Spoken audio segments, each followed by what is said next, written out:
Buenas tardes a todos, gracias por acompañarnos en Mantequerías Bravo.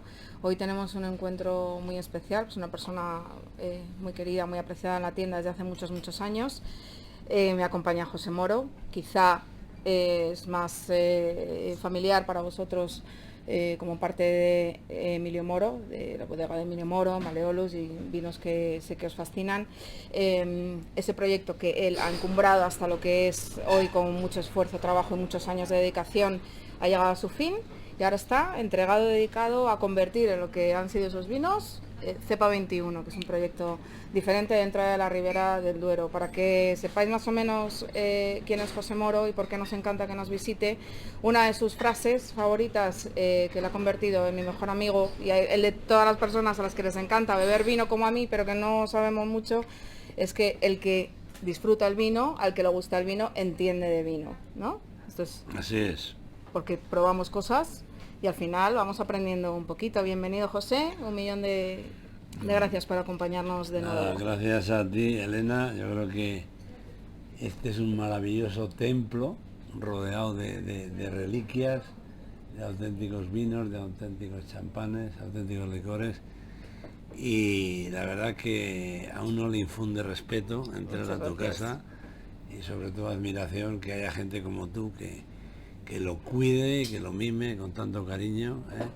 Bueno, Y eso gracias. para los que defendemos, los que amamos el vino, los que estamos luchando cada día por dar a conocer más la cultura del vino, pues Mm. es de agradecer. Tú también tienes unos cuantos años de tradición a tus espaldas, eres la cuarta generación de una familia dedicada a la producción de vino Así es. y toda esa experiencia, todo tu aprendizaje y todo tu buen trabajo te ha llevado a recibir menciones, como lo leo bien, Ejecutivo del Año por la Cámara de Comercio de Miami en el año 21, Ujú. muy reciente, pero también has aparecido en la lista Forbes entre los 100 empresarios más creativos del planeta.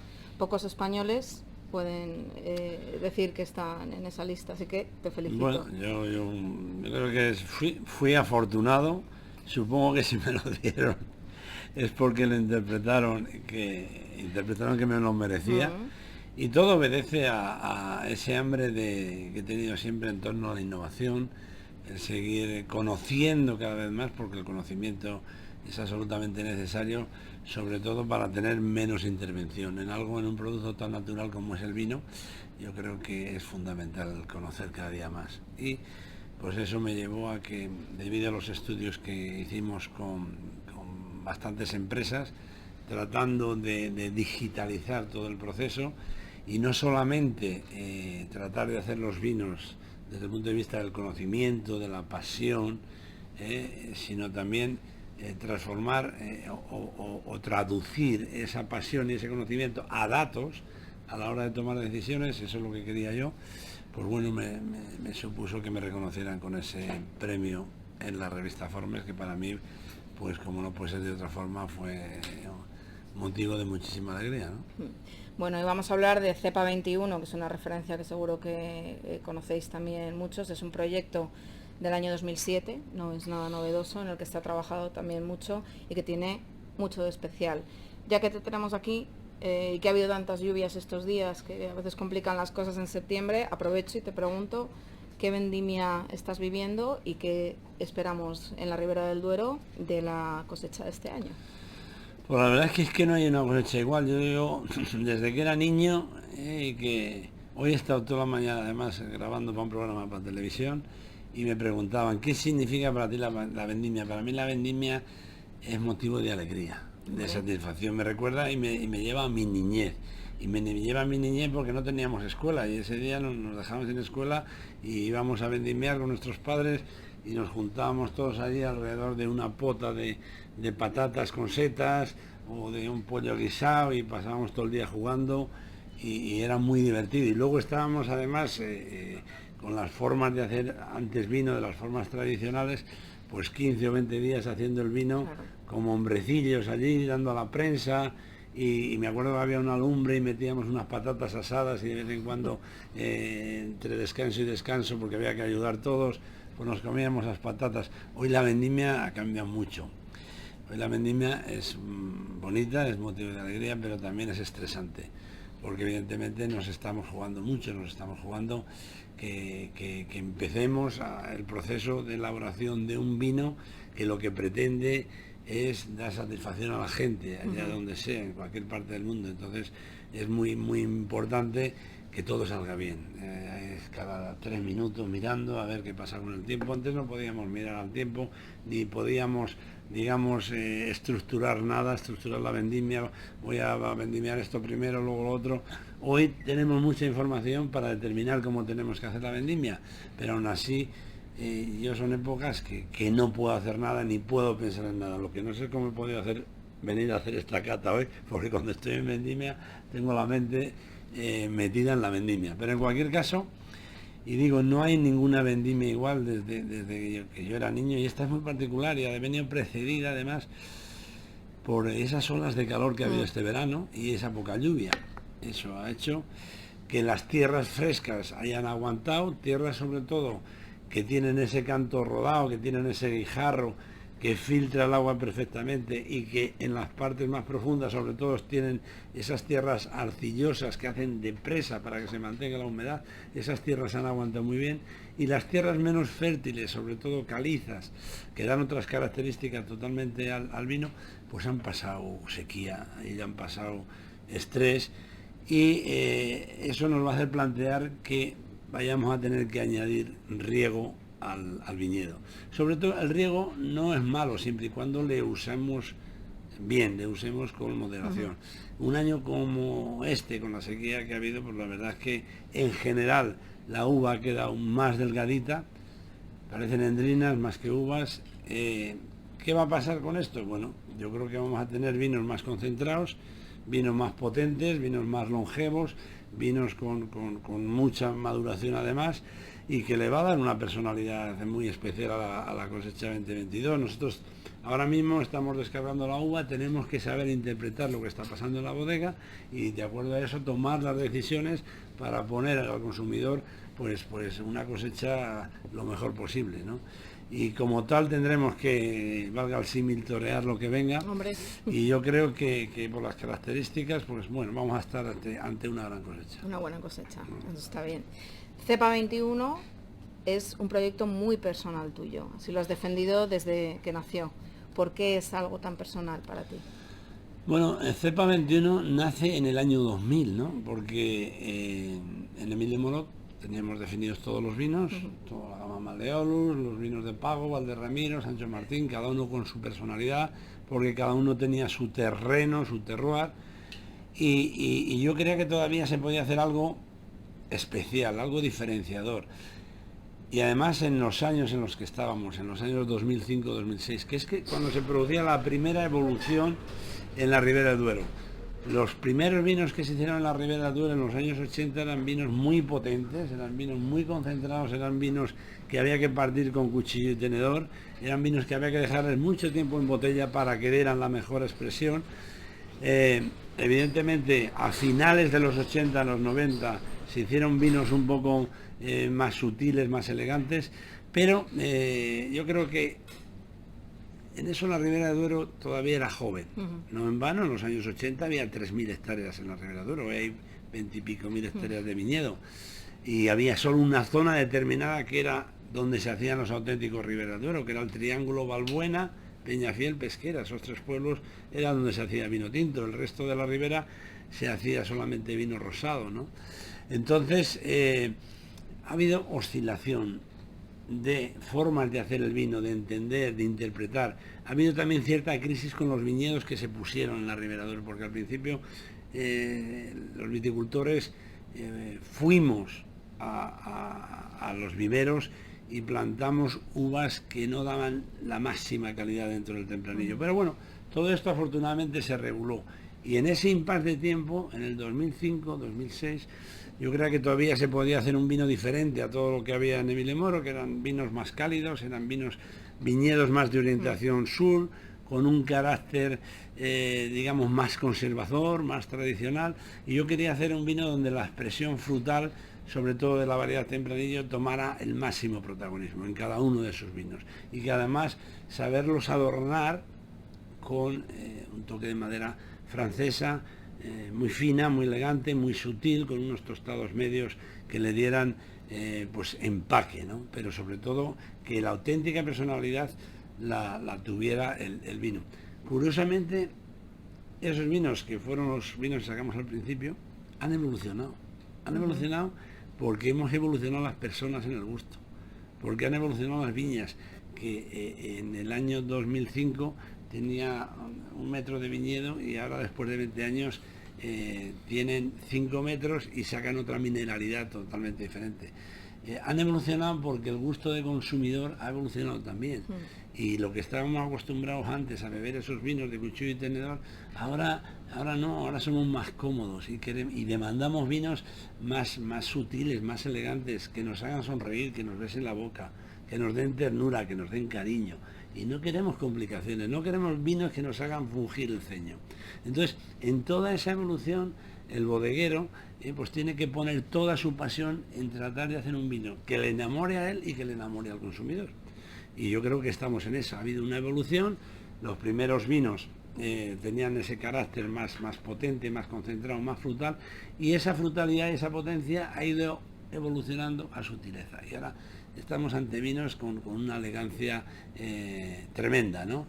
Y eso es la evolución que ha tenido Cepa 21 y luego lo veremos, ¿no? Cuando lo catemos. Yo la verdad es que estoy muy contento, estoy muy orgulloso, creo que todavía puede dar mucho más de sí, porque nunca, como hemos estado hablando antes de innovación, de conocimiento, cada vez se hacen las cosas mejor y cada vez dan los vinos más protagonismo, el protagonismo que tiene una tierra como es la Ribera Duero en el contexto de Cepa 21, donde tiene una orientación norte todos los viñedos.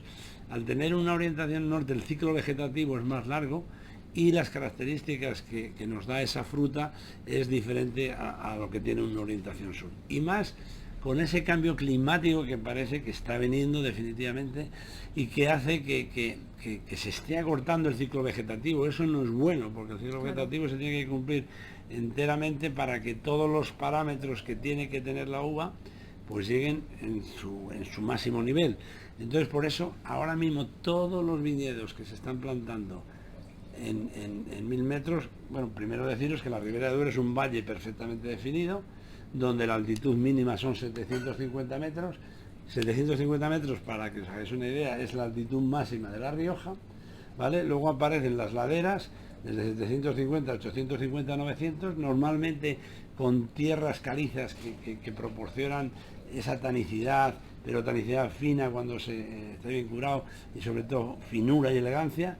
Y luego ya el plató que decimos, el páramo, las partes más altas, que es donde se están dando hoy los mejores vinos, sobre todo porque es la gran diferencia que hay entre el día y la noche, para que esa diferencia de temperatura haga que la maduración vaya mucho más lenta y los vinos lleguen con otra madurez totalmente diferente. Eso está haciendo grande a la Ribera Duero y se está observando además que las mejores uvas que están saliendo, sobre todo con el cambio climático, pues vienen de las partes más altas. Evidentemente estamos tomando otras precauciones, como el portaigento donde estamos plantando los viñedos, este tipo de cosas que tenemos que hacer que la tempranillo, que lo dice el nombre, que es una variedad temprana y que madura pronto, pues tenga un recorrido un poco más largo para que todos los componentes lleguen a su sitio. Y bueno, eso es lo que es eso es lo que es Cepa 21, es una orientación más norte, es un ciclo vegetativo más largo, es un vino más fresco dentro de lo que he intentado buscar a lo largo de estos años, y es un vino que lo que intenta es pues agradar al paladar de los consumidores, sobre todo por esa madurez que tiene y esa expresión frutal que tiene. Esos matices que mencionas de más fruta, más suelo, sobre todo más terroir, ¿no?, en la botella, frente a ese sentido o esos matices más de la elaboración que hemos conocido hasta no hace tantos años, cuando abríamos una botella de vino típico español. Es una tendencia ahora en el mercado, todo el mundo quiere más fruta, más expresión del suelo, más trabajo antes de la recogida y que esté dentro de la botella. ¿Esa tendencia en el mercado la crea el bodeguero porque le apetece innovar y hacer cosas diferentes, o realmente es el mercado el que demanda un producto diferente? Yo creo que es un compendio de cosas, ¿no? Yo creo que los prescriptores, los líderes de opinión tienen mucho que ver en eso, en cómo opinan de los diferentes vinos. El propio consumidor, que tiene una cultura del vino ya importante y que tiene la posibilidad económica de catar diferentes vinos de todo el mundo, diferentes variedades, y de esa manera va perfilando su gusto, va perfilando su paladar y va definiendo lo que le gusta y lo que no le gusta. El propio crecer del bodeguero, la propia evolución como persona tiene que ver también en que nos vayan gustando unos determinados tipos de vino, y eso es lo que va haciendo que vayamos cambiando y vayamos haciendo vinos un poco diferentes. Pero yo creo que siempre hay un compromiso con el consumidor, y el consumidor es el que tiene la última palabra, y el consumidor es el que opina de por dónde van las tendencias. Y ahí tenemos que estar muy atentos a lo que nos dice la calle. No en vano, o sea, hacer un vino es meter un conjunto de un montón de sensaciones, primero, que vienen del suelo, que es donde está el auténtico alma de los vinos, que va por las raíces hasta llegar a una yema que brota en el mes de abril, que tiene un ciclo vegetativo hasta estas fechas, ya con un racimo hecho, lleno de matices, depende de la variedad, con esos aromas, a mora, zarzamora, como veremos, con esa mineralidad.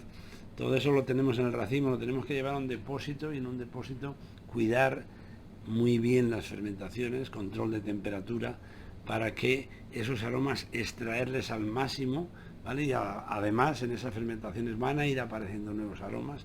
Después de acabar las fermentaciones lo vamos a bajar a las barricas van a hacer su trabajo, esa cesión de taninos, esa sección de aromas, de olores, y luego todo eso lo llevamos en una botella, y en esa botella se empieza a ensamblar todo, se empieza a casar lo que viene del suelo, lo que viene de la variedad, lo que viene de las fermentaciones, lo que viene de la madera, y todo eso se una y computa de tal manera que cuando el consumidor abra esa botella, pues se emocione. Y aunque no sienta, este es mi vino, y se emocione, y no hace falta que sienta ni mora, ni zarzamora, ni tabaco, ni vainilla, ni regalín, ni cacao, ni nada. Simplemente me ha emocionado, me gusta la sensación que me está transmitiendo, y este es mi vino y yo gozo con este vino. Entonces nosotros lo que tenemos que conseguir es que el público goce con esos vinos, y no hay más. Y yo creo que además es un producto que, dentro de las bebidas alcohólicas, que yo no lo defino como bebida alcohólica, pero bueno, tiene 12, 13, 14 grados y tiene alcohol. Aquí decimos que es medicina natural. Es medicina natural, claro, es la más saludable. Es decir, la cantidad de propiedades que tiene el vino son inmensas. Aparte del vino, como yo digo siempre, es el mayor catalizador de relaciones humanas. El vino une a las personas, y el vino saca lo mejor de las personas, porque saca la nobleza, saca la bondad y el buen espíritu. Ya cuando empezamos con otras bebidas nos cambia el temperamento y nos saca otra parte del ego, del yo, del tal y de cual. Pero el vino no, el vino saca nobleza auténtica. Muy bien.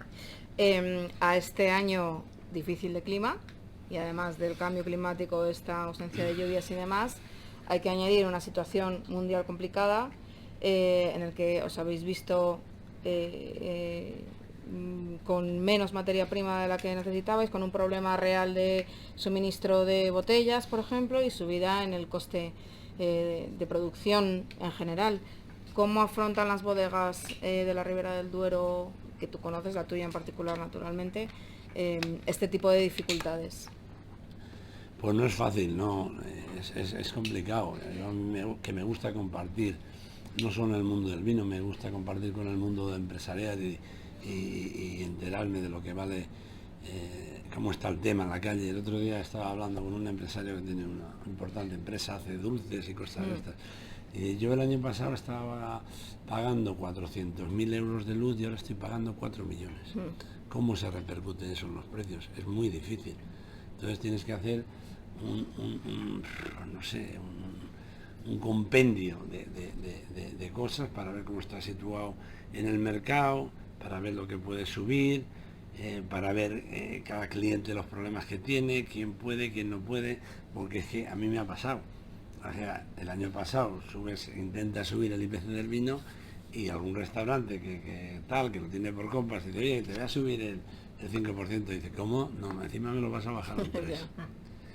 Entonces, pues tú tienes que, evidentemente, saber valorar tu marca, saber el precio que tiene, el consumidor, aunque no es fácil, el consumidor igual cliente directo es el que tiene que saber afrontar que, bueno, la realidad que estamos viviendo y que tenemos que hacer un sacrificio, un esfuerzo entre todos y ponderar que yo seguramente no pueda subir el 10% de incremento que ha habido en los precios, pero tampoco puedo mantener los precios iguales, porque al final, muy bien, esto es altruista, esto gozas en vendimia, gozas cuando cantas un vino, pero es un negocio y hay que ganar dinero, ¿no? Y eso es lo que se trata.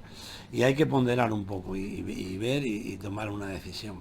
Luego cada uno, depende de la demanda que tenga, depende de muchas circunstancias, pues puede actuar de una manera o de otra, pero no es fácil, lo que está viendo no es fácil, ¿no?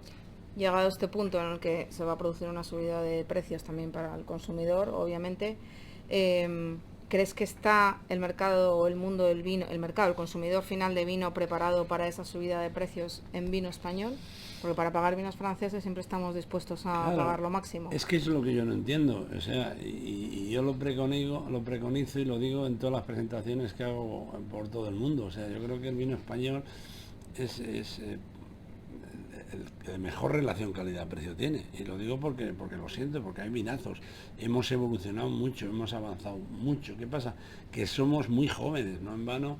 En 1927 nace la denominación de origen Rioja, en el 82 nace la Ribera de Duero, y cuando nace la Ribera de Duero éramos 3 DOs, ahora hay cerca de 100 DOs, y eso en 20-30 años. Colocar 100 denominaciones de origen en el mercado internacional no es fácil, dar un empujón a regiones tan prestigiosas que hay alrededor del mundo, y muchas de ellas con acuerdos comerciales muy buenos, como por ejemplo Chile con China, tal, hace difícil coger el sitio en el mercado.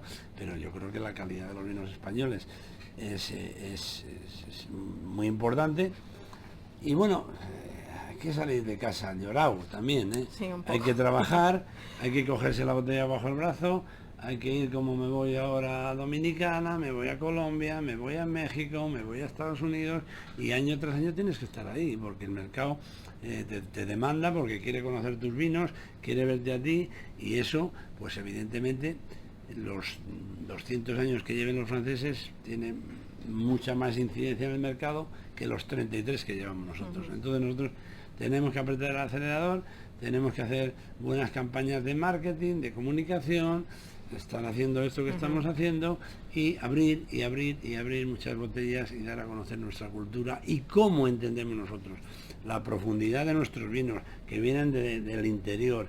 Los vinos de interior, sobre todo en zonas como España, son vinos con alma, son vinos diferenciadores, y eso es lo que tenemos que transmitir al consumidor para que coja nuestra botella por encima de otra. Para probar un vino como consumidor final, antes de llevarte a la botella, hay una opción que es venir a Mantequerías Bravo, y siempre tenemos degustaciones abiertas al público para dar oportunidad de conocer vinos que todavía no han descubierto, no se han animado a comprar nunca, pero hay una fórmula muy sencilla, de la que tú eres muy defensor y yo también, que me encanta como consumidora, que es el enoturismo.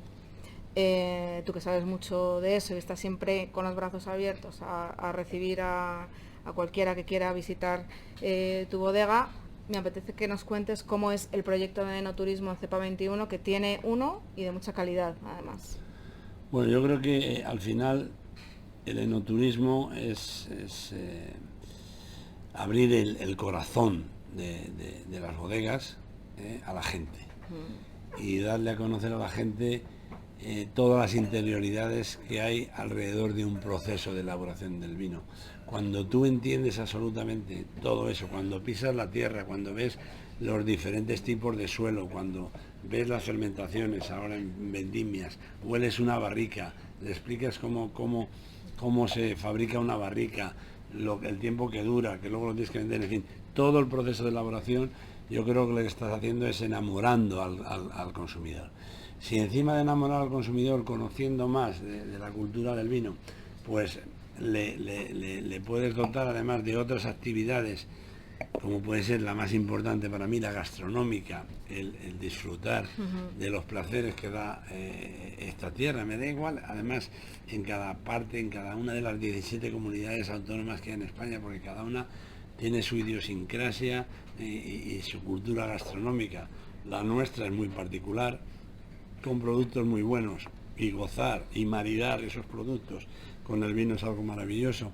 El gozar de la orografía, bien con paseos, bien andando en bici, oliendo el campo, oliendo cómo huelen esos viñedos, yo creo que es algo maravilloso, y es algo que lo único que perseguimos es acercarte cada día más al mundo del vino desde la forma más saludable, más amena, y siempre con lo que es el vino, ¿no?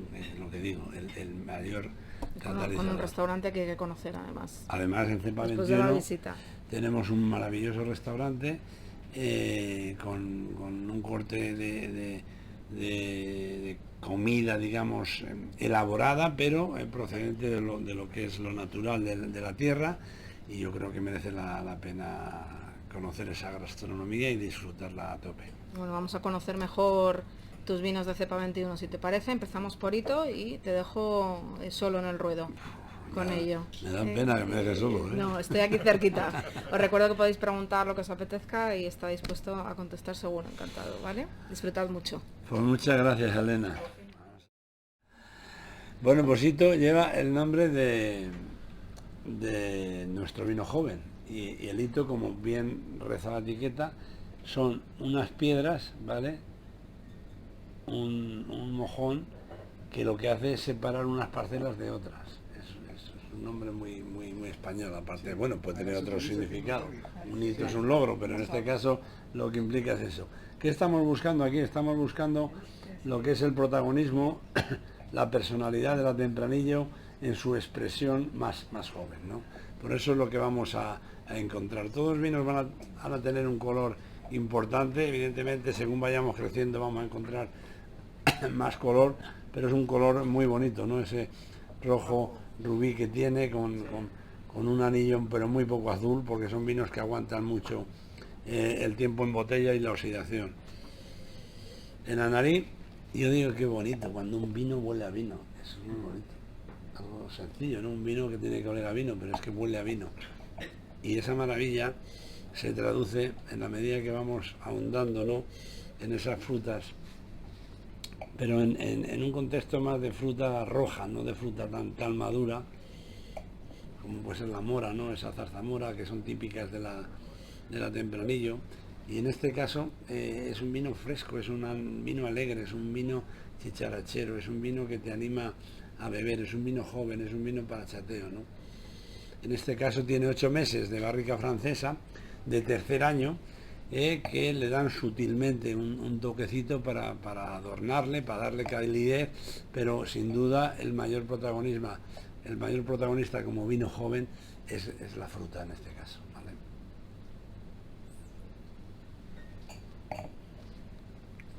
Con menos carácter nos vamos a encontrar en todos madurez, nos vamos a encontrar que nos van a llenar la boca, que nos van a llevar la boca con alegría, porque son vinos balanceados, son vinos equilibrados, son vinos que se reparten por todos los taninos, y se reparten por todas las papilas, gustativas de una manera muy homogénea. Y que bueno, ahora estamos simplemente degustando, pero que maridaría perfectamente con cualquier tipo de comida, porque son vinos nobles, ¿no?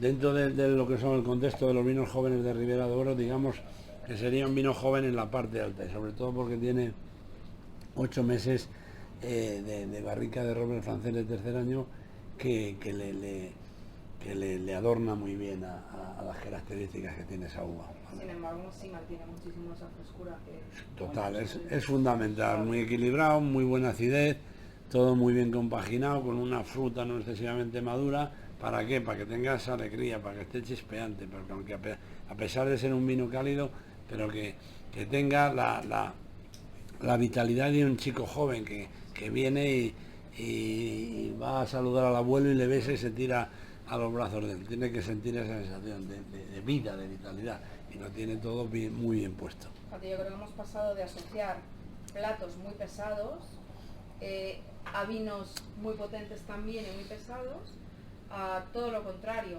a que nos pida el cuerpo algo de este tipo mucho más fresco cuando nos vamos a un plato súper contundente, ¿no? Que contraste un poquito y que nos permita esa acidez disfrutar y asimilar mejor lo que estamos comiendo. Estoy de acuerdo totalmente, es que ese contraste es lo maravilloso, ¿no? Pero al final, esa frescura y esa acidez que tiene, siempre al final, un gran vino sabe estar a la altura de cualquier plato y sabe cuánto tiene que dar, porque es así, un paso adelante y coger protagonismo ante una comida que no tiene tanta enjundia, y una comida que es poderosa y tiene que ponerse a su lado. Ese ensamblaje, cuando hablamos nosotros de ensamblaje vino, madera y respeto absoluto y ese casamiento y ese balance, un gran vino tiene que estar en la misma altura a la comida, y con los grandes vinos pasa, y es así. Una pregunta, ¿un vino joven hasta qué tiempo es? O sea, ¿qué tiempo? Para beberlo. Sí. Si le quieres beber con las características de joven, es decir, con esa expresión frutal, con esa viveza, con esa acidez bien puesta y que sea chispeante, evidentemente le tienes que beber el primero o segundo año, porque si no, es decir, ese vino va a ir evolucionando. Y todo lo que he explicado yo antes, de todo lo que metemos en una botella, en la medida que pasa el tiempo y el vino va respirando, respirando por el corcho, y luego también debido a cómo conservemos el vino, esos aromas van evolucionando a aromas más de crianza. Entonces perdería esa frescura, perdería esa vitalidad, sería un vino bueno, sería un vino con otras características, pero no tendría ya esas características como vino joven. Si queremos beberle como vino joven, tiene que ser el primero o segundo año. Es muy importante también la temperatura del vino, o sea, son vinos que aunque tengan esa madurez, porque tienen madurez, tienen esa nobleza, pero un vino de estas características yo considero que la temperatura ideal para ponerles es a 14 grados. Son vinos que hay que tomarles un poco más frescos. Y básicamente la teoría es vinos más jóvenes con menos botella tienen que bajar la temperatura hacia los 14-13 grados, y los vinos que tengan más años, más botella, ya tengan otra nobleza, otra redondez, pues aunque estén a temperaturas de 16 o 17, pues es mejor, porque si no, cuando ha pasado tanto tiempo, si baja la temperatura, le puedes acomplejar en el sentido de que no salga todo el tema aromático como es debido. Pero siempre podemos jugar con el cariño de las manos, sobre todo para subirle la temperatura. Entonces es preferible servirle un poco más frío, y si vemos que no percibimos esa expresión frutal y esas características, pues siempre le vamos a dar un poco de cariño y vamos a ir oliendo y sintiendo cómo automáticamente va cambiando toda la percepción aromática, y es fundamental. Por eso yo nunca soy partidario de decantar, yo prefiero ir y ver cómo un vino va creciendo. Un vino puede estar aquí desde un año hasta 30 años y está en reducción, está respirando, y ahí se va uniendo todos los componentes, se van metabolizando todos los componentes que tiene el vino, aromáticos, taninos, antocianos, se va redondeando, todo se va haciendo así como muy cariñoso, ¿no? Entonces, al principio, imaginaros una botella que tenga 10 años, imaginaros una persona que está metido en un zulo, cuando sales despistado, ¿no? Ves la luz y no sabes, pues lo mismo es el vino. Hasta que empieza a respirar, hasta que empieza a sentir el oxígeno, esos primeros aromas que tienen, que son un poco más cerrados, pues son maravilloso percibirlos y sentirles, y cómo a la medida que va entrando el oxígeno en el vino, van apareciendo aromas totalmente diferentes, y cómo el vino va creciendo. Eso es algo maravilloso. Si le decantas, si le tienes una hora, evidentemente vas a acatarle en la mejor de las condiciones, pero te vas a perder esa evolución que tiene de crecimiento desde que abres una botella hasta que te la terminas. Ese es mi parecer. Evidentemente, si tenemos una botella para catar un vino para 12 personas, pues que no le da tiempo a respirar. Entonces ahí es preferible decantarle un poco y ver un punto intermedio. Pero si tenemos una botella para dos, en una cena o tres, yo prefiero verle que crezca absolutamente, porque es algo maravilloso, esa gama aromática, cómo va cambiando y van apareciendo pues un montón de matices, esos matices que ha ido aprendiendo durante toda una vida, desde que esas raíces empezaron a sacar un brote el año X en el mes de abril. Bueno, pues vamos subiendo el rango. Las uvas de hito son uvas de 750 metros, son uvas con tierras un poco más fuertes, con tierras un poco más arcillosas, ¿vale? Y ya nos vamos subiendo un poco para las laderas de cepa 21, que no son tierras tan fértiles, que son tierras calizas, que como he dicho antes, esa caliza lo que da es esa tanicidad, pero fina, bien elegante, y da vinos mucho más profundos, más sutiles, ¿no? En este caso tiene una crianza de 12 meses, más o menos en roble francés. Nosotros no tenemos en ninguna de las tirillas que tenemos los estándares de crianza, reserva y gran reserva, porque no creamos que aporte nada. Luego más adelante, si queréis, os explico por qué. Pero bueno, estamos ante un vino serio, vamos percibiendo la seriedad. ¿Y por qué vamos percibiendo la seriedad? Porque ya esa fruta es distinta, está empezando a ser una mezcla entre fruta roja y fruta negra, ¿vale? Notamos mucho más matices, empezamos a notar un poco de tierra, y notamos calidez, que hemos hecho un vino con uva bien madura, ¿no? Y que nos aporta muchas ganas de llevarlo a la boca. Lo mismo, son colores siempre intensos, colores que nos invitan a beber. ¿Qué es lo que dicen a veces que le salen unas patas? ¿Qué son las patas? Eso es la lágrima, la glicerina que tiene. No tiene mayor importancia en un vino, porque un vino glicérico puede ser de mucha calidad y de menos calidad. Entonces, bueno, normalmente un vino que tenga glicerina va a ser un vino que tenga cuerpo, que tenga estructura. Pero el hecho de que tenga cuerpo y estructura no quiere decir que tengamos que fungir el ceño. Puede ser que esté perfectamente maduro y que nos llene la boca y la sintamos totalmente balanceado, como es el caso. Yo creo que cuando metemos el vino en la boca sentimos también como las papilas absorben todas esas características que tiene este vino como cepa 21. Es un vino que muestra mucho cariño alrededor de la boca, que entra con mucho respeto, que entra totalmente balanceado y que cuando le tragas es como que esos taninos que quisieran reivindicar personalidad, quisieran reivindicar carácter, ¿no? Y a pesar de haber entrado con nobleza, como digo yo, dando las buenas tardes, con mucha educación, cuando se va quiere decir también, oye, tengo poderío y estoy aquí para dar satisfacción a un buen maridaje. Y eso es como percibo yo el cepa 21, ¿no? ¿Para qué abres tú una botella de cepa 21? Pues yo creo que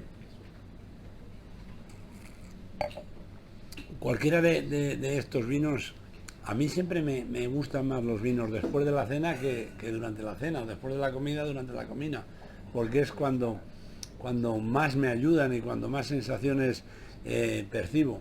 Estos vinos, la verdad es que mezclan perfectamente para cualquier tipo de carne, de asado perfectamente, pero yo creo que maridan también perfectamente cualquier tipo de pescado, con una lubina al asado, con un rodalayo, pegan absolutamente.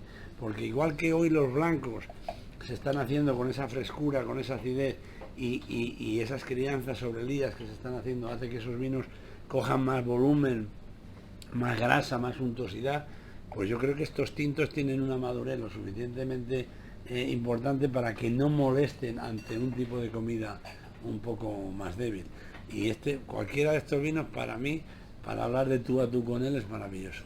Y a mí, mi plato preferido es cuando acabo con un poco de chocolate, y me parece lo más. O sea, es lo más. Es así. Sí, está mucho mejor esto, seguir con la botella de vino, que cambiar a cualquier... Sin duda, hombre, yo tengo que defender los míos y cuanto más vino se venda mejor, ¿no? Pero sin duda es lo más noble. Yo me acuerdo al principio, cuando era más joven, yo no entendía esa cultura que estaba mucho más interiorizada y mucho más expresada, por ejemplo, en el público francés.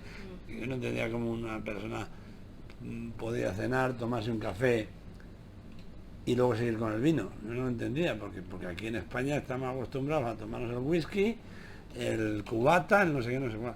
Y hoy me parece algo maravilloso, y el primer trago de vino después de un café es algo sensacional.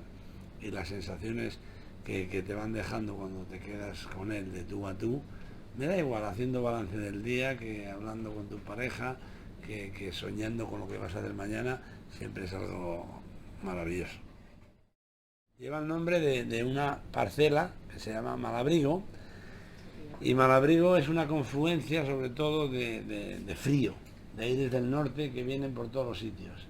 Y lo que he emulado yo en la etiqueta, y me recuerda, era cuando yo iba a podar con mi padre con 13 años, y llegaba la hora del almuerzo y nos poníamos la pelliza, ¿vale?, de frío que hacía, sacábamos la botella de vino y el cacho jamón y la navajilla y con el pan, y con las manos y con los brazos llenos de arañazos por los palos, que eso es lo que es la poda, pero esa dureza precisamente del campo, con esa satisfacción de un gran almuerzo, que a mí no me gustaba nada cuando era niño, lo que verdaderamente me ha fraguado la verdadera pasión que tengo ahora de mayor por hacer el vino, ¿no?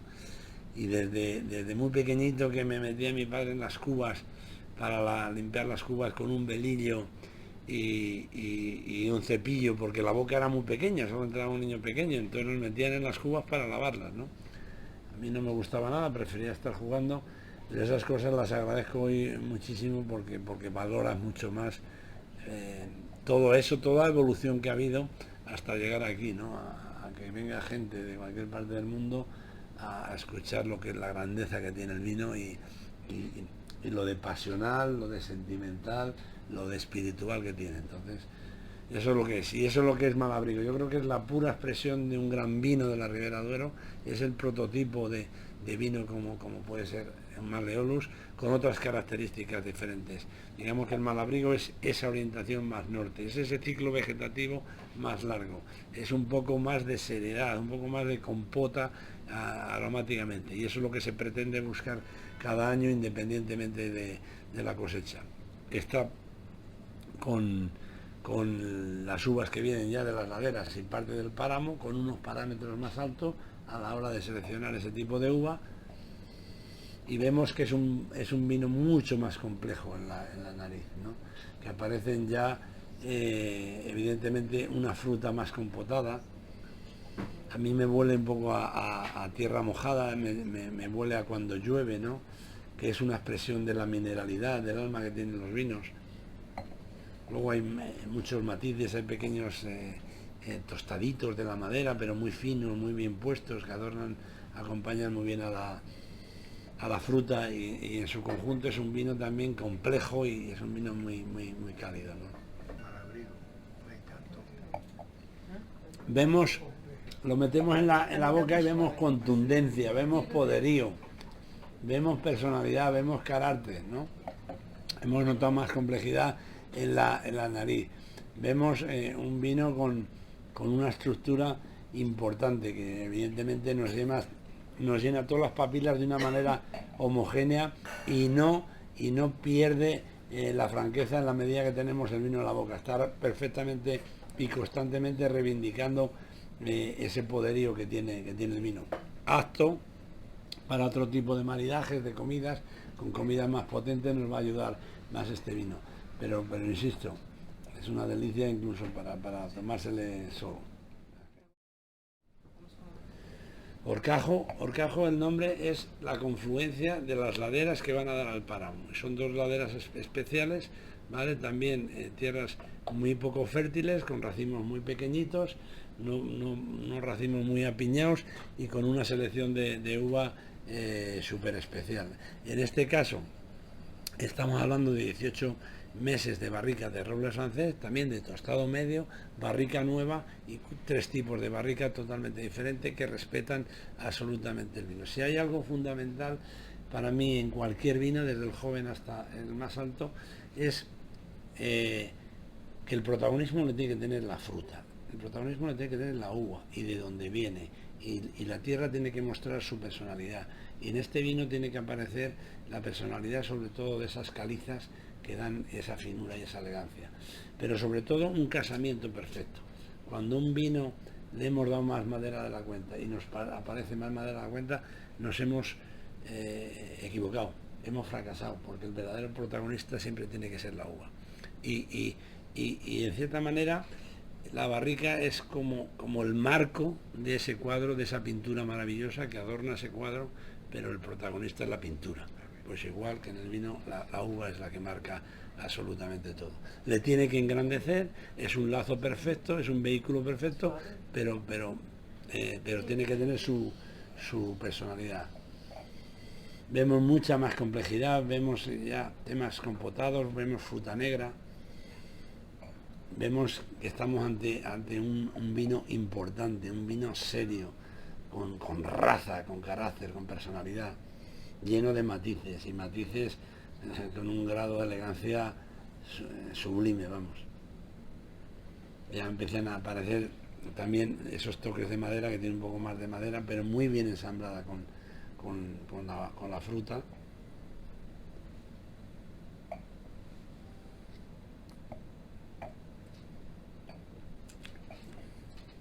¿Qué percibimos en la boca? Percibimos contundencia, percibimos poderío, percibimos mando en plaza, como decimos en España. Yo, si tengo que hacer un símil con este vino, es el típico personaje de pueblo, ¿no?, que se hace respetar por todo el mundo, que todo el mundo le pide opinión, que sienta cátedra cada vez que dice algo y todo el mundo le respeta, precisamente por esos valores que tiene. Yo creo que este es un vino con alma y con valores, con una seriedad impresionante, el Horcajo.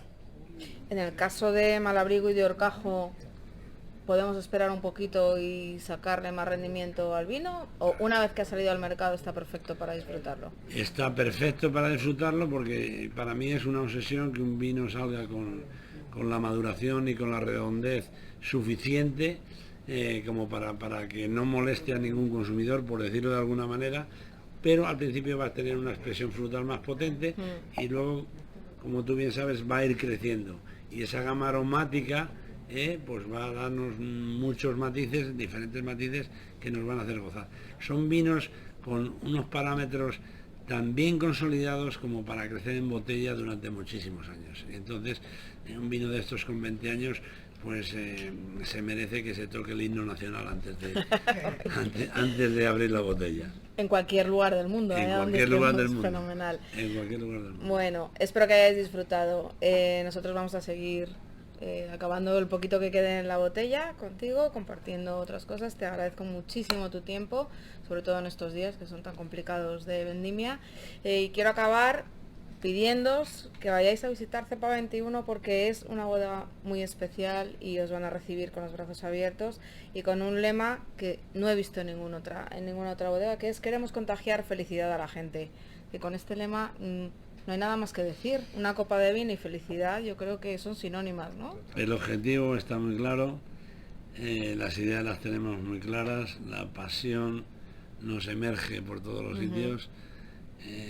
Tenemos ese alma también a flor de piel, entonces pues con esas perspectivas es muy difícil hacer algo malo. Bien, ahora brindamos juntos por todo eso. 1.000.000 de gracias, nos vemos muy prontito. Chao.